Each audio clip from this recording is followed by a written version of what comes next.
بسم الله الرحمن الرحيم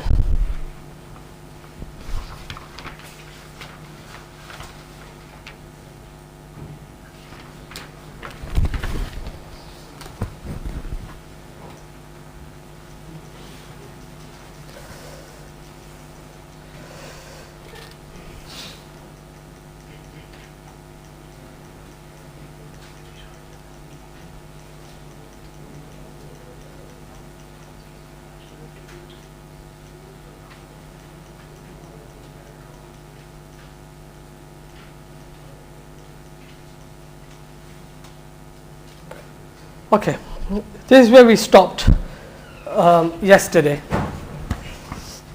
Let me just switch the lights on for those people at the back.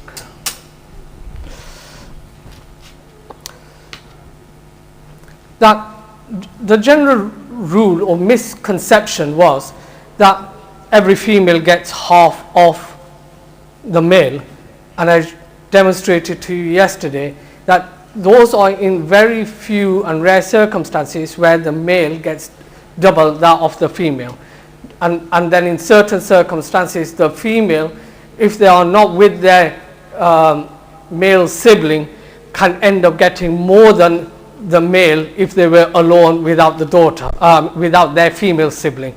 So we looked at one or two scenarios yesterday. This is some broad principles under which Islamic inheritance have been decreed by Allah subhanahu wa ta'ala. Obviously the wisdom of Allah subhanahu wa ta'ala is above all, but certain considerations have been taken place when it comes to who gets what and how much. So first underlying principle is that the closeness of relationship with the deceased, that is taken into account. So the closer relative will get a share and the further relative will not. And I gave you an example yesterday. If the sons are there and grandsons or grandchildren are there, then the sons will get the inheritance and not the grandsons. Similarly, it's about distance in strength in relationship. So if somebody is related to the deceased as a full brother, will be given precedence over those that are related to the deceased as half relationship. So those are certain things that has been taken into consideration. The other underlying principle is that the generation of inheritor, the younger generation who are starting their lives, generally receive a larger share than the older generation. So for example, somebody passes away leaving behind a father and a son. The father will get a fixed share of 1/6, and then the other inheritors will get their share, but the son will get the residual share, right? And that generally works out to be a greater share than the father, because the father is expected to be established and well settled and everything else, have everything in place, while the son is just starting off in his life and he requires more support. The third principle, and that is in relation to the question, is from the day a female is born, she is always kept under the guardianship of a male. So from her birth to her marriage, the father or the guardian is responsible to provide for her. So there's no financial burden on the female itself. Yeah? Not for her own cost, not for the cost of others. And therefore, the father will generally provide until she is married. And when she is married, that financial responsibility has been moved from the father to the husband. And then the husband becomes responsible to provide for himself and for his wife also. To the point, if the wife has her own source of income, if the wife has her own source of income, she does not have to provide for herself or provide for others. Yeah? And if she was to pass away, then the cost of funeral would not be deducted from her own wealth. The husband will have to provide for that. Yeah? So her wealth is kind of ring-fenced for her. So, and that's why they always quite cheekily says what's mine is mine and what's yours is mine. Yeah? And when she gets old, her children are then responsible to provide for her. So the son will then take on responsibility for the mother. So when there is no financial responsibility upon her, then you understand that when Sharia gives a double share to the son compared to the daughter, you understand that half a share of the son is her own, while the son's double share is his and everybody else who he is responsible for. In the hadith of the Prophet sallallahu alaihi wasallam, not directly linked to this, but gives you the same understanding that al-ma'unatu ala qadril ma'una, that the help from Allah subhanahu wa ta'ala is according to the responsibility and the burden upon the individual. Really, these are the first category of inheritors. The font is quite small, right? Because I can just about fit all of them onto one sheet. Yeah? But this is quite easily available online. So these are all the first category of inheritors. Who were they known as? Can anybody remind me? Primary or Dhawil Furud. Yeah? Individuals that have a fixed share. So you've got the father over there. Let's just look at just the father. So the father over here will get 1/6. Yeah? And then in second scenario is he gets a 6th if there's a son or grandson available. If there is, sometimes the father will get 1/6 and the remainder. Yeah? So he will get a 6th as being the father, and the mother will get 1/6 and so on, and if there's other inheritors they will get their share. But if there's no son in that scenario or grandson, but there's daughters or granddaughters only, then the father initially will get 1/6, you give everybody their share, and then the remainder will come back to the father. So the father could end up having 2 bites at the cherry. Yeah? And sometimes the father just gets all the remainder. Yeah? Because there's no children involved. So if there's no children involved, the wife will get her share, the mother will get her share, and then the remainder you just give to the father. Yeah? And so on. So similarly, let's just look at very quickly on the husband. Husband gets a half if there's no children. And if there are children, then he gets a quarter. The wife will get a quarter if there's no children, and an 1/8 if there are children involved. Yeah? We'll leave all the rest out.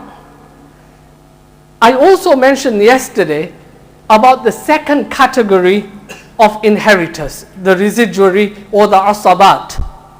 Yeah? This is the hierarchy that it works on.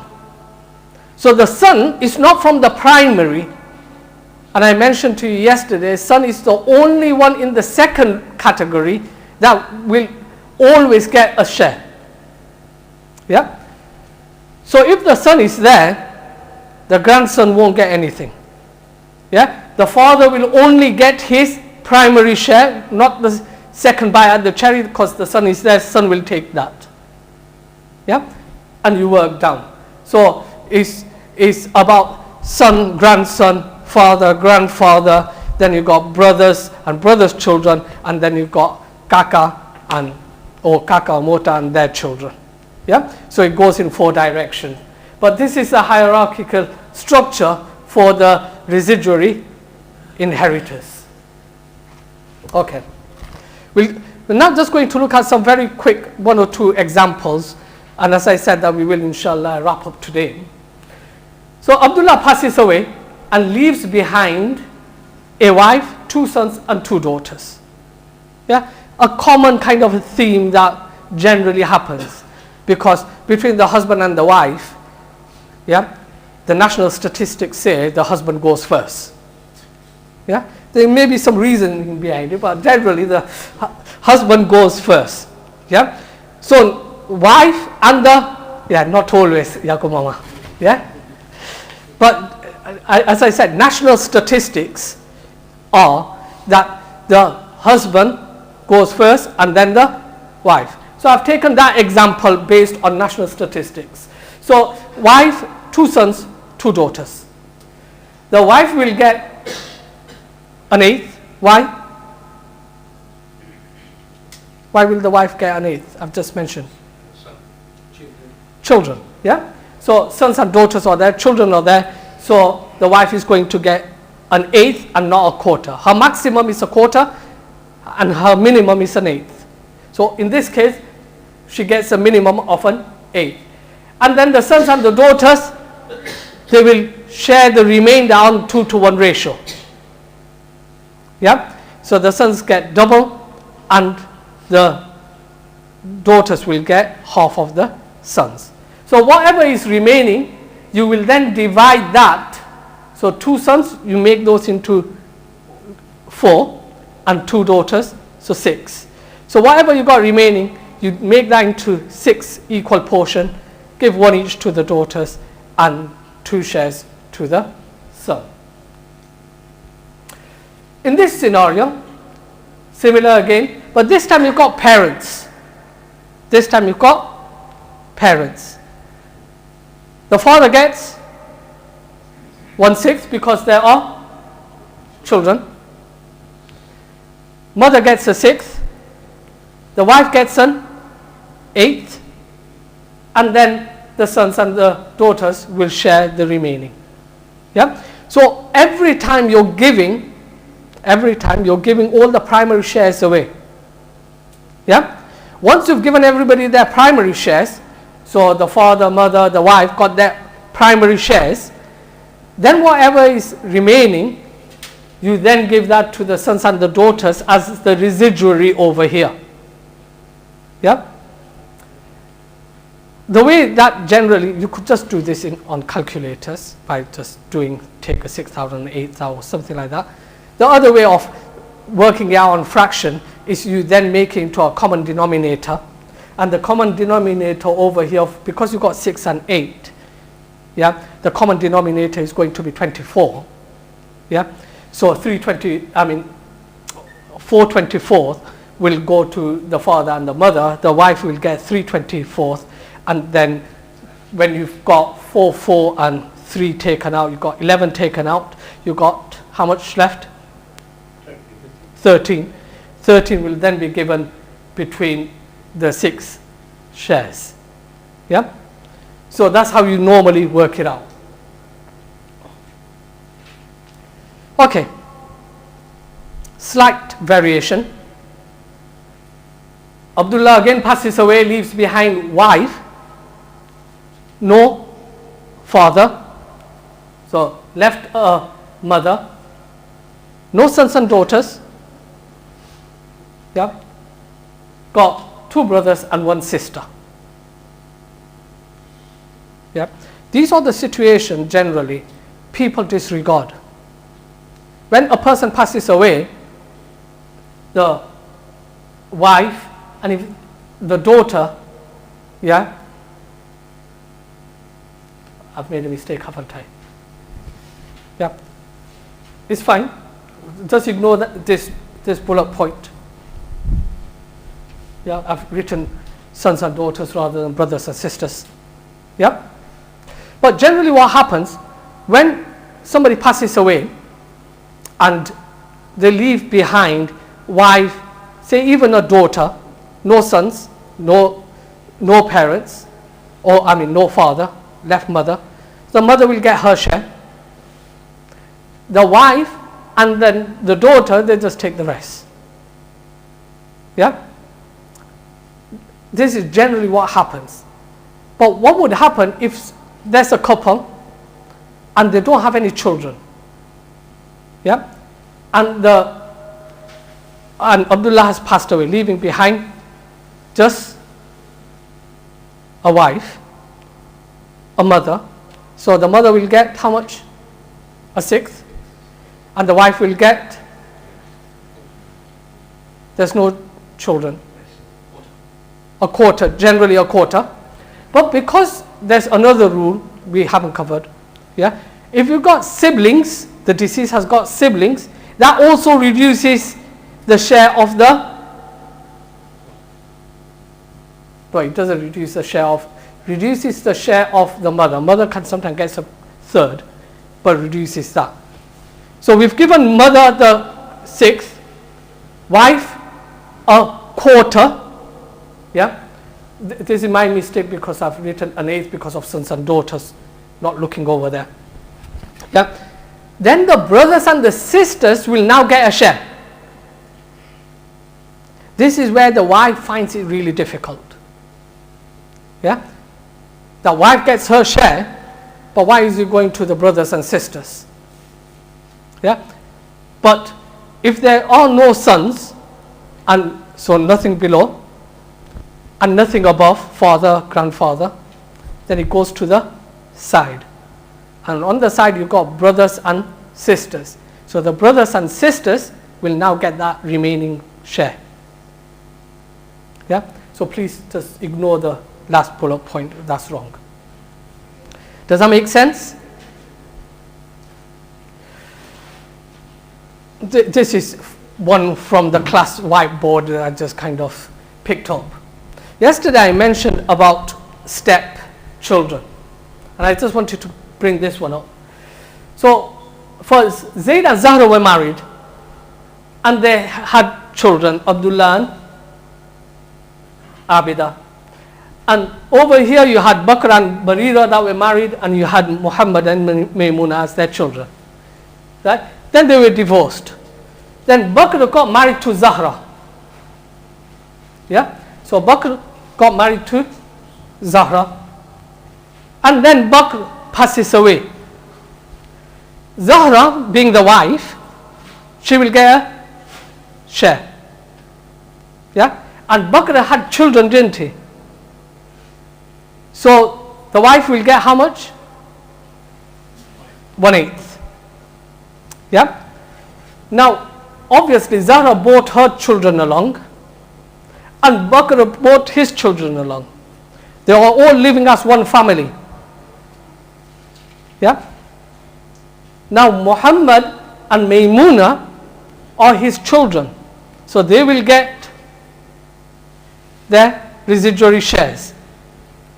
However, Abdullah and Abida won't get anything from Bakr. Yeah? Because they're not his children. Now, if he wants Abdullah and Abida to get anything, he needs to include them in his will. And I kind of alluded to that when we were talking about the will. But I just want you to try and explain that through an example. Does that make sense? Okay. I really don't want to go into too much of this detail, but generally speaking now, people have their pension scheme, death grants or death benefits and things like that come in. Some pension schemes, yeah, so a person has passed away, and now the pension scheme have given a payout. Yeah, so the person at the age of 50 has passed away. The pension scheme, he hasn't withdrawn any pension. Now he passes away, they will give him death benefit or death grant. When that lump sum comes in,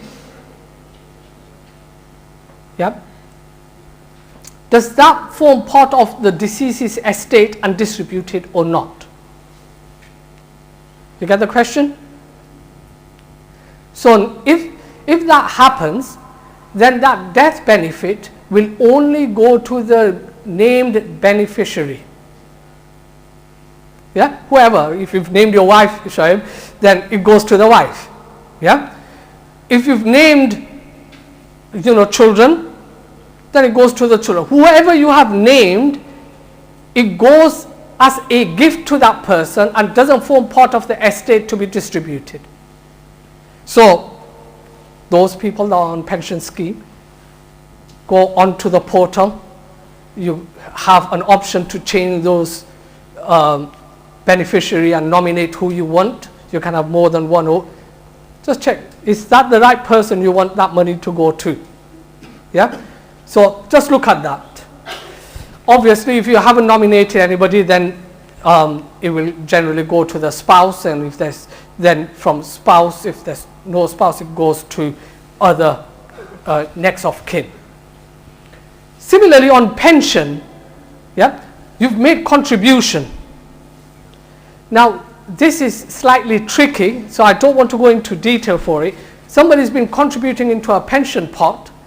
Is that going to be part of the estate or not? You've got differing views within the ulamas. Yeah, within the scholars, you've got differing views. An easy principle I want to share with you is, if you're paying zakat on that, for certain pension scheme you pay zakat, certain pension scheme you don't pay zakat. Yeah, so I want to try and keep it simple, try and tie things together, hope it works. Yeah, if you're paying zakat on that pension scheme, then you count that into the estate and distribute it. If it's a pension scheme that you're not paying zakat on, yeah, so example of that is a final salary scheme. In there, then that won't form part of the estate, and then that will just go to the named beneficiary. Yeah?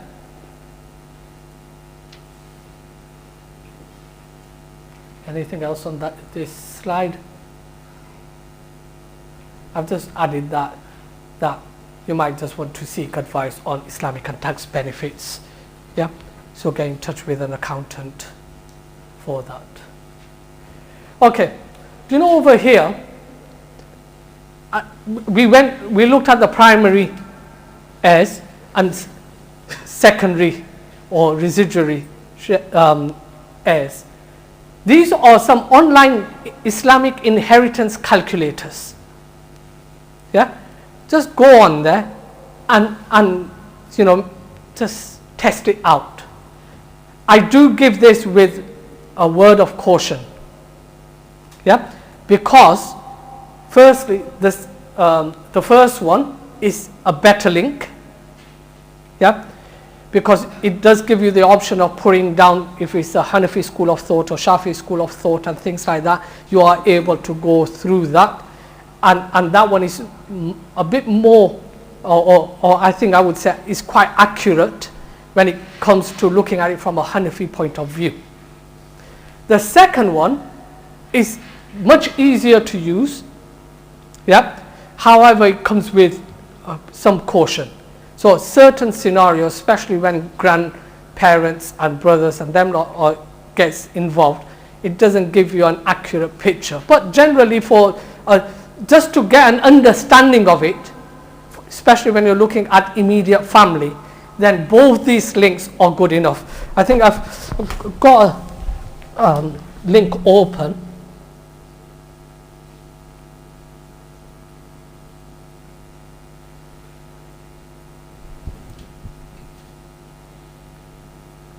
Do I need to get out from there first?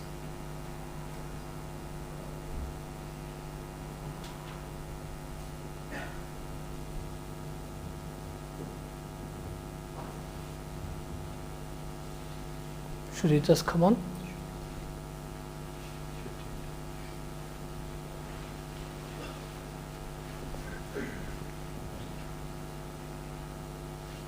No.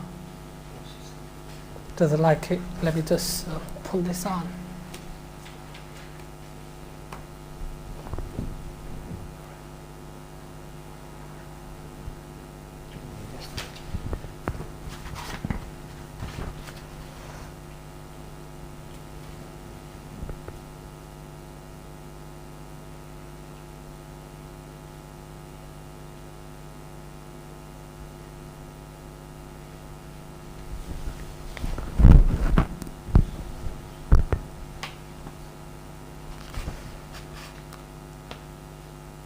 It's basically the calculator, yeah, and it tells you, it asks you who's alive, and then you just put all the numbers in, that one son, two daughters, one wife, one father, one mother, that kind of stuff. You put all of it in, and it will calculate it for you. Yep, Jazakallah. Good thing we've got people in the crowd, technically savvy. So basically this is a calculator of the second link I mentioned on Ilm Summit. So you just basically go down and insert all your numbers, press calculate at the bottom, and it will just advise you about who gets what share. Yeah. My advice to you is use these kind of calculators. However, don't just rely on it solely.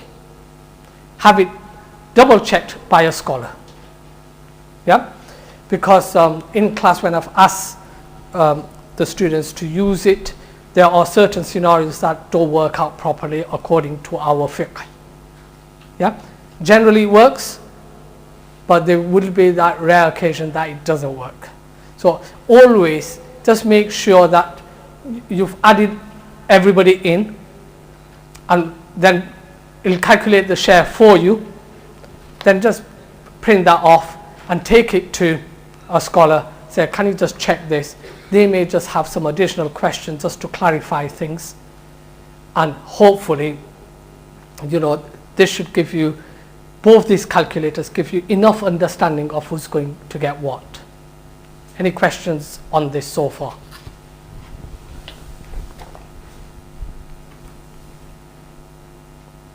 Right, we're coming to the end of the presentation now, and I'm happy to take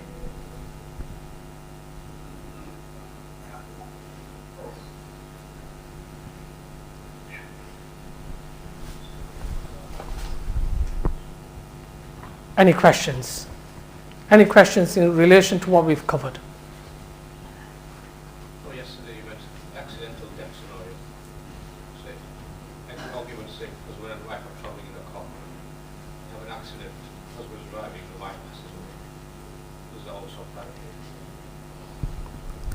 Good question. I don't know. I'll be very honest with you, I don't know. That's something I will have to consult, whether that would count in accidental death or not. But very good question. So the question for women listening at home is, the couple are driving together, the husband is driving, they have an accident, and the wife passes away. Yeah? Now, it's an accidental death. Does the husband now gets a share from the wife's inheritance or not? That's the question. And the response is, I don't know the answer. Yeah? So ask me something easy, please. Any other questions? Are we okay with this? Oh, go on, Hafizah. A deceased has a daughter and a wife. Will anybody else come into equation, like siblings? Whose sibling? The deceased. Deceased, yes. Yeah, so we looked at that, didn't we? Just But brother brothers and sisters. Yeah. So over here, you had the wife and the mother. You can have a daughter in there as well. Yeah. But if they are all female, they get their share. But then the male, which is the brother in this scenario, will get the residuary share. Yeah. Okay then, inshallah, my advice to you in the end is, firstly, wrapping all this up. Really, this was just scratching the surface. Really, just to bring something to our attention. This is something we need to take seriously and think about it and plan. So first of all, is about determination of estate. What belongs to whom? So that we are all clear about what belongs to you, what belongs to your wife, what belongs to your children, what belongs to anybody else that's living in the house. Yeah? And if something from outside has come in, yeah, you're borrowing a shovel from your neighbors, then people know that that shovel doesn't belong to anybody in the house, it's the neighbors. Yeah? So determination of wealth is very important. Number two is about if there is anything that you need to plan for, you have any kind of huququllah or huququl ibad on your head, then to have a will written. Yeah?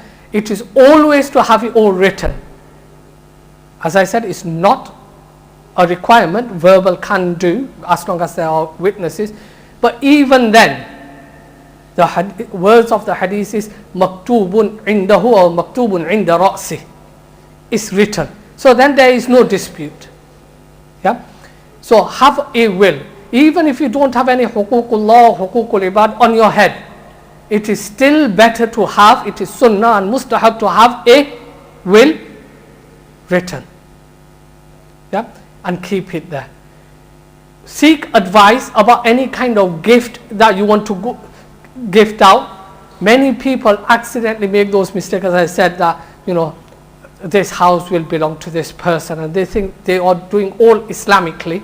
Whatever you have planned, run it by a scholar. Yeah? So that you have the right advice. Because the last thing you want to do, as I gave you an example of that elderly person who had his will with him for about 10-15 years. Yeah? And then he came with his son to my house to show me, Mosab, I've got this will written, it can be like it. And really it was Islamically inaccurate. Yeah? And we saw the wa'id that the hadith mentioned about a person, if he's written an un-Islamic will. In his understanding, he thought it was right, but it was un-Islamic. This would have caused injustices to the heirs. Yeah? And a person will be held accountable for it in the hereafter. So we've got to get the will right. And then thereafter, about understanding who will get what share. Yeah? Sometimes people want to leave. Just one question that came to me once was, we have this family home. So it is me, my wife, and I've got 3 daughters. Yeah? And now, obviously, because I don't have any son, it can go to my brothers. But that would mean that my wife and my daughters will get a reduced share. Yeah?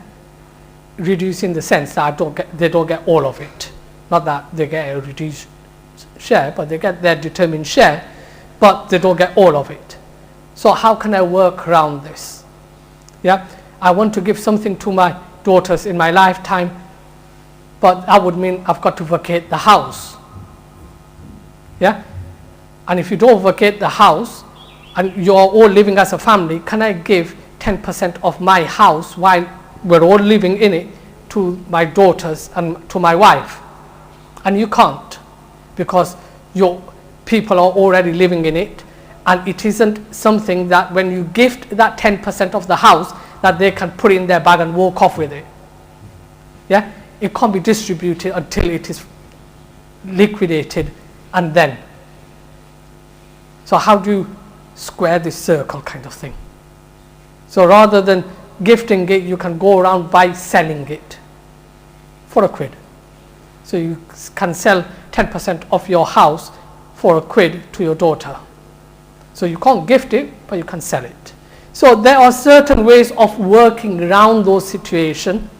Seek advice from a scholar. That's my key advice to you. Yeah, there are, alhamdulillah, we have many scholars in our community. Go to them, sit with them, try and understand your situation, seek advice, and plan from today, because we don't know what tomorrow holds. Subhanallah wa bihamdik, subhanakallahumma wa bihamdik, nashhadu an la ilaha illa anta nastaghfiruka wa natubu ilayk, subhana rabbika rabbil izzati amma yasifun, wa salamun ala al mursalin walhamdulillah.